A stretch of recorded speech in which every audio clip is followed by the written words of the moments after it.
Hi, my name is Stan. And I've been watching the Black Power community for the last 100 years. I just noticed that you guys have been having some problems figuring out what to do about me. You see, I'm a cracker. Yeah. The white man. The guy that has been running the whole world for the last 2,000 years. Well, the reason that I stopped by to speak with you today is to help. I've been watching you guys fight over gaining real black power, and thought I would give you a few pointers. Since we white guys have been running things since we invaded Africa, I figured I would lay out a blueprint to help you achieve your objectives. Might as well use a plan that works, right? Besides, it beats the backward, no progress, mistake repeating methods you people have been trying for the last 400 years. So I knew all of you needed some help. Especially after Barack Obama got into office. He's a great guy, but a black man in a white man's house ain't really saying much considering all the hell you people have been through. Don't get me wrong. In many ways I know you were happy to get at least one black into office. This is good when you want to run politics, but ruling the world is what we white folks specialize in. Have you ever heard of the Illuminati? Well, that is the kind of coordination you are going to need to begin taking over the world. Okay, let's get started. Today, I am going to give you 3 things that we did to take over the world. You can use these too. And begin to gain real black power. Number 1. The first step to taking over the world is unity. I know you have heard of this before, but black people seem to really struggle with this one. You just don't seem to get it. You would rather fight against each other instead of your enemies. This is bad business and you will never get true freedom doing things this way. Instead, do what we did to gain power. We divided and conquered entire countries based on their differences, while holding true to our similarities. I am white. There is no changing that. My God-born tendency is to preserve my own. Nothing is racist about that. It is just common sense. You people are the stupid ones, going around trying to love everybody, but yourselves. We kicked your asses here in America for over 400 years, and you still go around talking about Jesus loves everyone.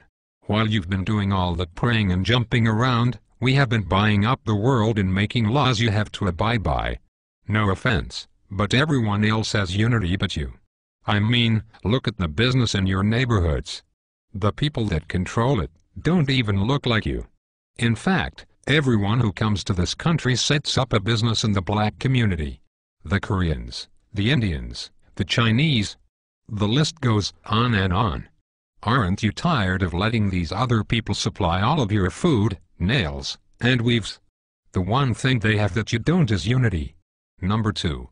Once you get unity, you are going to need to get organized. When we took over the world we had a plan in place. A goal. Since we whites make up a small percentage of the global population, we knew the only way for us to exist was to enslave non-white people.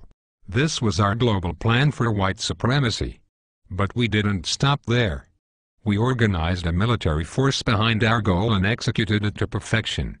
Killing men, women, and children across the globe with brute force. Whatever we needed, we just took it. And if blacks or Native Americans didn't like it, oh well. Remember, there are no rules in war. Our objective is to ensure survival. But you black people seem to think your economic hardships, social injustices, and high arrest rates just happened by chance alone.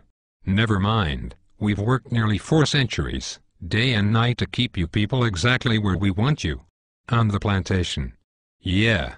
It's true. Let me tell you a little secret. Most white people are not going to tell you this. It's an old family secret we have kept pretty quiet about. And for good reason. You see, all that free labor my white ancestors got from your black ancestors, translated into a lot of money.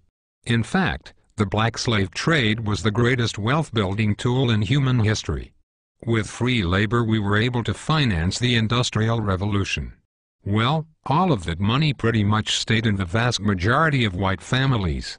And with all due respect, whites intend to keep it that way.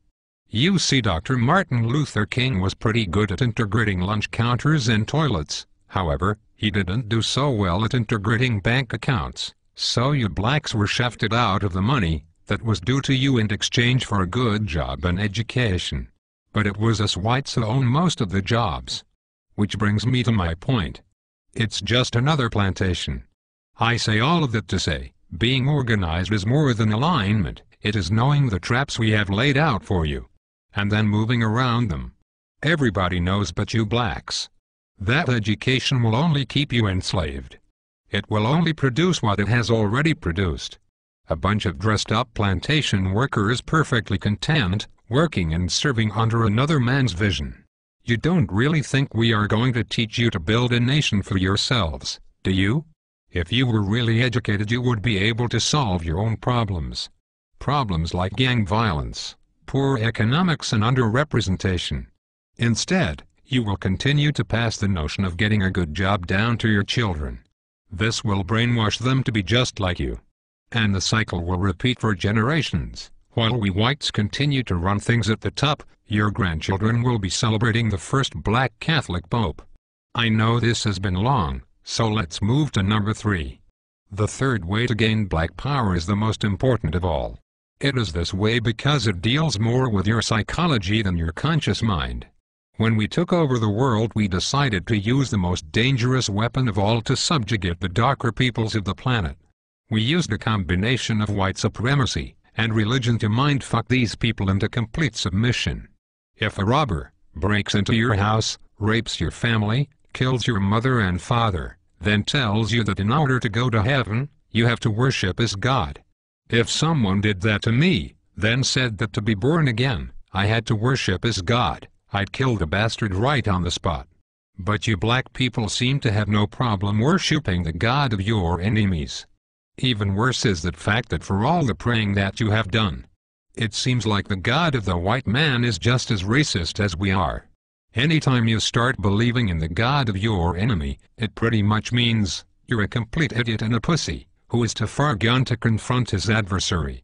This is a deep sickness, because to believe the man who murdered your family is your friend is to believe that watermelons have gills.